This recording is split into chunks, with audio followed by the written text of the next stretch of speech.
The new AP poll is out and the Iowa women's basketball team is moving up, just not as far as some people thought they would.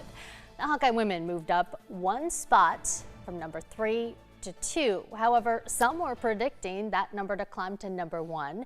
So here to break down the rankings, sports director Keith Murphy, right? You were telling me it was a little bit of a surprise, right? You have Caitlin Clark on your team. Why wouldn't you be number 1? I did think Iowa would move up to number 1, and that's kind of cool. It's something that fans wanted to see. I'm sure the players would see that as a point of pride as well. And when the two teams in front of you lose, and in this case that happened, it was LSU and UConn, they both lost, and Iowa beat the number 8 team in the country, Virginia Tech, on a neutral court. So many people expected the Hawkeyes to land in that number 1 spot today, but here comes South Carolina all the way from 5 into the 1 spot. So South Carolina moved from 5 to 1, but South Carolina, to be fair, beat number 10 Notre Dame by 29 points and beat number 11 Maryland by 38 points. So that's 2 decisive wins over good teams. So South Carolina is the number 1 team, Iowa number 2.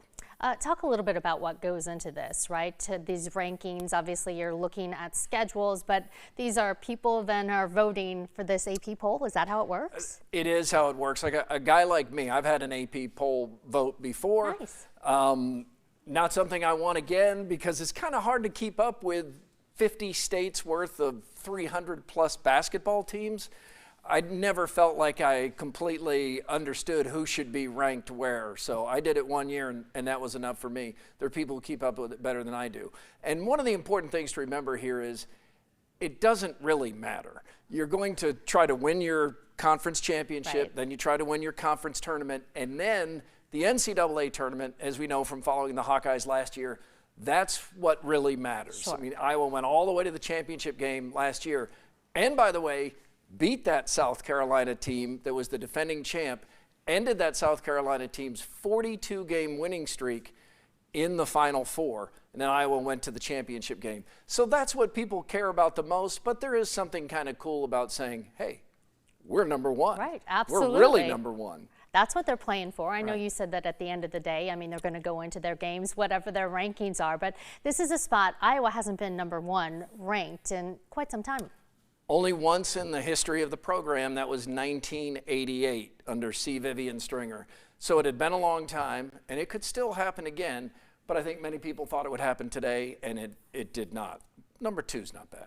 How often are these polls coming out? Once a week. Once a week. So obviously the season is just getting started. There's still time. Right. Oh, yeah. There's plenty of time to still get to be number 1. And it's been a historic weekend for Iowa anyway because Caitlin Clark set the all-time scoring record. She is now Iowa's all-time scoring leader, man or woman.